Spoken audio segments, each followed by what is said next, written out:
All right, let's get started. Garlic Alfredo sauce. My last video I just made some fresh homemade pasta, so I actually have it sitting over there, so I'm really excited to get some sauce going so I can mix the two together. I wanted to put these into separate videos. So, garlic Alfredo sauce. It's really easy sauce. As you can see, if you've looked at your recipe, your ingredient list, again, isn't anything crazy challenging or something that you have to go to several stores to get. So my ingredient list, I need 2 tablespoons of butter. 2 tablespoons of butter. I've already put them in my medium-sized pan before they fall on the counter. 2 tablespoons of butter.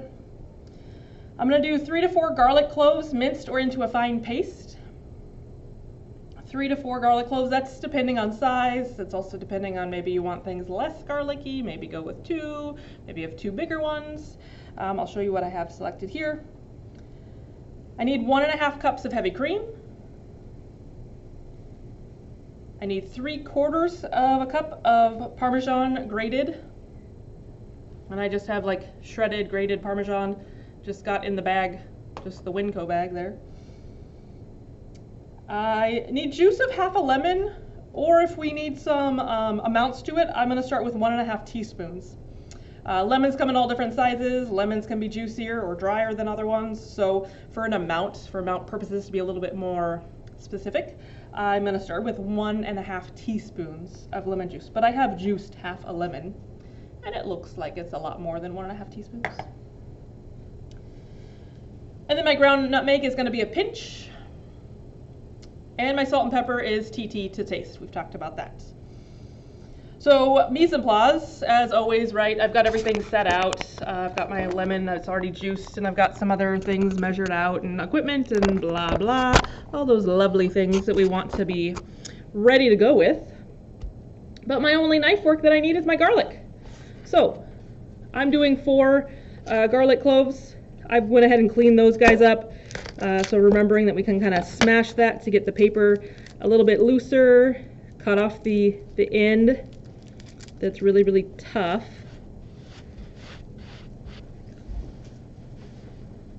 And then I always like to cut in half and remove the germ. That can be easier or difficult depending on how old your garlic is.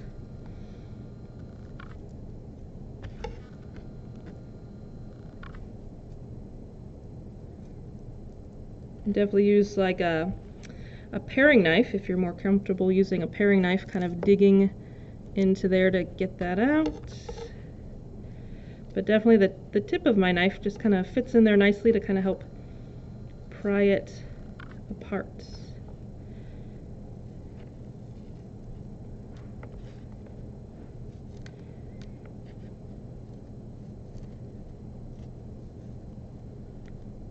All right.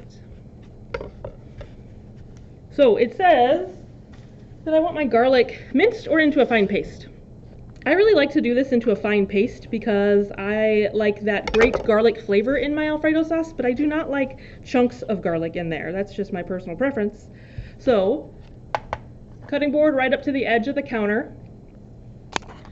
Bad angle there, like you can see, right up to the edge of the counter. And then my knife will be there. Bring my garlic here, and then one at a time, give a good smash. Carefully. Before each one, just make sure your knife is really planted where you need it, and use the blade of the knife. As you can see, I'm trying to rid the whatever's left on that blade off of there.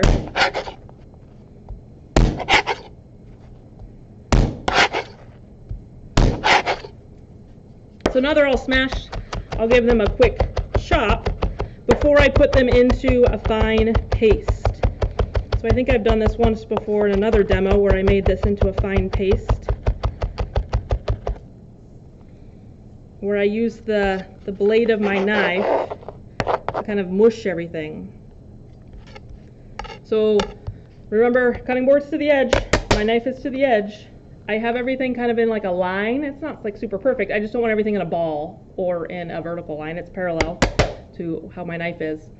And then I'm going to go up, grab a little, and put force down and just kind of mush. And then the back of the knife is coming down, grabbing more, and I'm just kind of pulling back and pressing it between the board and the knife blade. Grab a little bit more.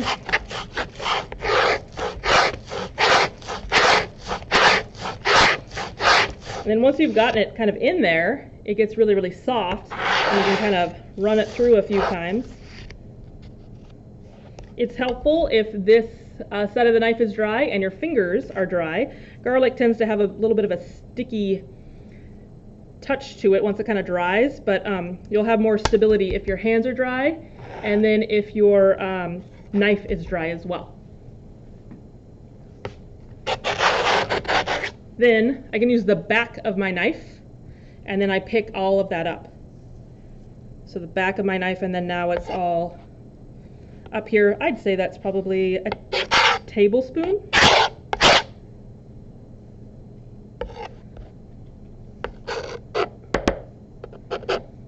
So then now we're ready to start our sauce.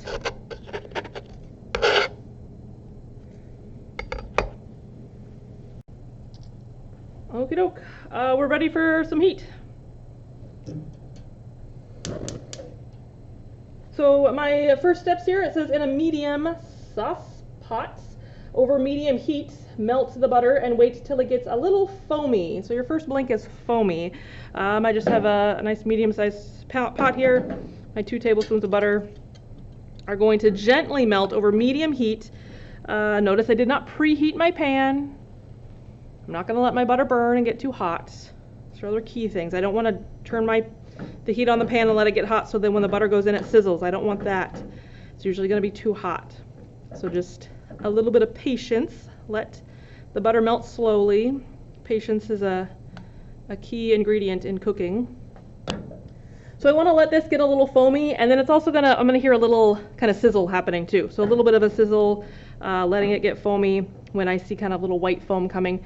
That is my indicator to add my garlic. So once it's foamy, I'm going to add garlic and saute for just a minute or two.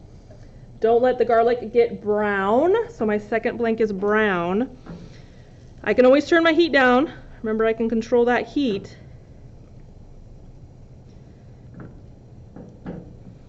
And my Alfredo sauce. When I think of Alfredo sauce, it is white in color. So I want to do what I can to keep it white in color as much as possible.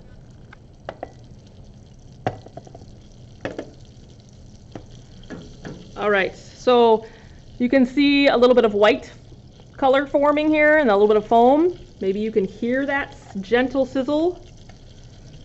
There's no smoke or anything happening. So I can use my spatula to kind of break up that chunk there. Let it get aromatic. So just saute it for a little bit. Like I said, aromatic's really good cue that you're ready to move on. But we're not wanting to let this brown, because I don't want little burnt brown flecks of garlic in my nice white Alfredo sauce. So once this sautés for just a moment, we're going to carefully add the heavy cream and stir well.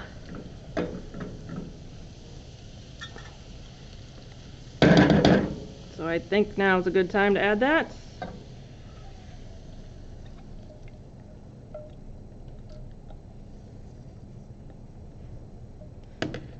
Carefully add the heavy cream and stir well.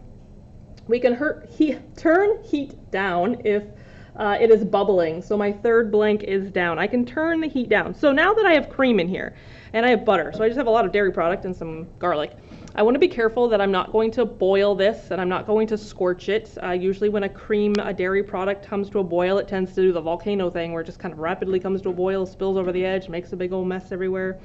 I do not want that. So just keep an eye on it. You can turn it down if you need to. We want this to be warm. We want to see some steam rising off of the pot, but not a boil. Maybe gently simmer, gently little simmer, maybe. Because we do want to melt our cheese, but we don't want to do that with a boiling dairy product here. We want it to be warm, not too hot. So we can turn heat down to bubbling. Once the cream is hot, so my fourth blink is hot. Once cream is hot, stir in the cheese and mix well. So once it has come up to a temperature, I can see some steam rising off of it. I can stir in my cheese, my Parmesan cheese. I might do that with a whisk. And continue to stir that till I notice that it's melted. This will take a little bit of time. One of the bigger complaints is people say, oh, it's chunky, it's not melting. It just needs some more time, because we are going to be using a gentle heat. We're not going to put the cheese in and it's going to melt super fast just like our cheddar did with our macaroni and cheese. This is going to take a little bit more time to melt. It won't be as rapid, as fast.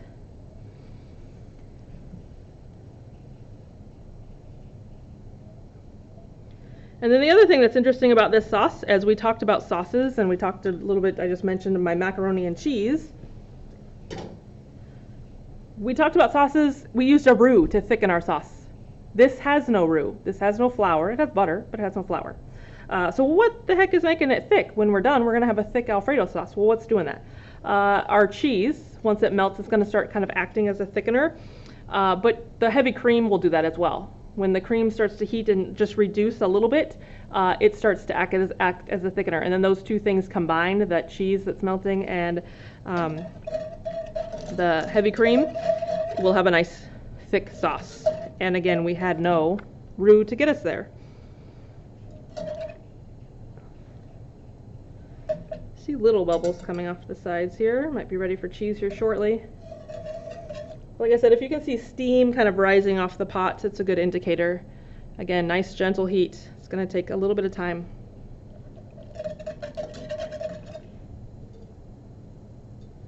All right, I see some small bubbles happening here.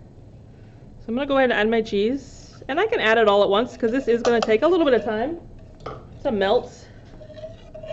You're probably going to get a scenario where you've got cheese stuck to your spatula or to your whisk. And if you want to use a spatula instead, you can. I think the whisk kind of helps break the cheese up and kind of helps get that hot cream up in between and throughout that cheese to help melt it.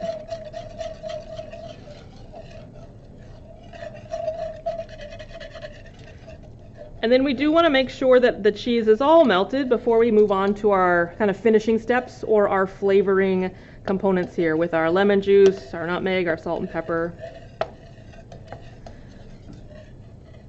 Just like my macaroni and cheese or my Mornay sauce, I talked a lot about salts and being careful with the salt because some of the ingredients that I added can help offset maybe some salt that I need to add or don't add. Same kind of thing applies here because Parmesan cheese is already naturally a bit salty. So I may not have to add as much salt as I am used to because I already have a salty ingredient in here, my Parmesan cheese. So salt would be a good one to add a little bit, taste. Add a little bit and taste, to not go kind of crazy all at once, to make sure you add some and taste it.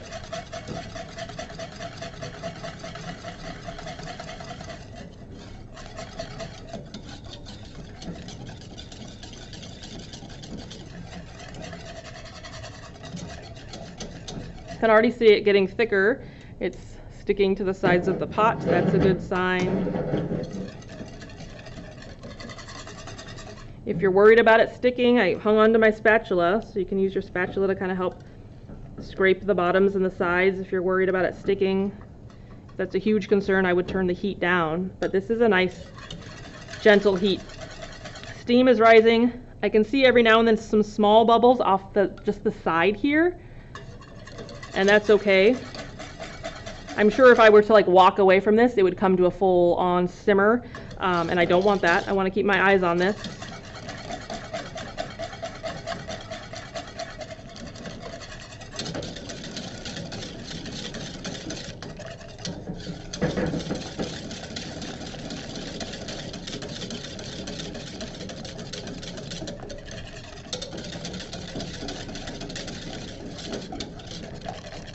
All right, we're getting there. I can still see some chunks of that cheese that just needs to melt a little bit more. I think I might switch to this spatula. It's a little bit quieter, and the cheese I see isn't a ton. It shouldn't take very long.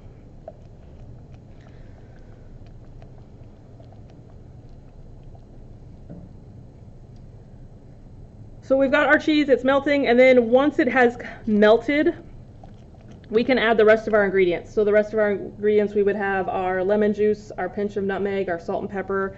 Like I said, making sure that we're gentle with that in adding of salt and pepper.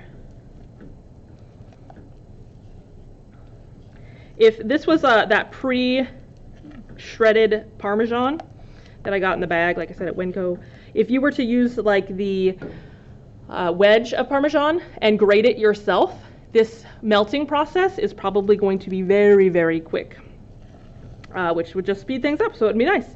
So just keep that in mind. If you are grating cheese from like a wedge, it's probably going to not take quite as long to melt your cheese. It'll be very quick.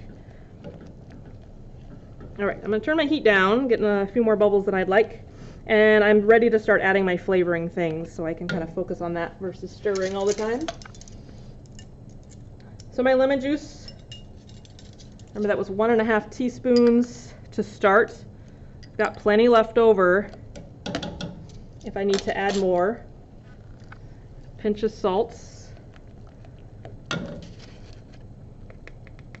some pepper, and then that pinch of nutmeg. Nutmeg, you can see it here right in front of the spatula where I did, and it's just literally a little pinch. Nutmeg is one of those things that kind of help people go, oh my gosh, what's in here? Really quite tasty, but it is also one of those things that if you were to add too much, people would say, oh my gosh, what's in here? There's a difference, right? What's in here? This is delicious versus, this is interesting. So make sure that you're not adding too much. You can always add more, right? I have the pinch, I just added it, I can add some more, but I don't want to add too much.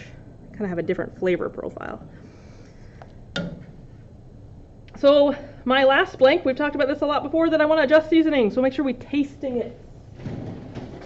So taste and adjust seasoning. I got lemon juice, nutmeg, salt and pepper, lots of things to adjust my seasoning.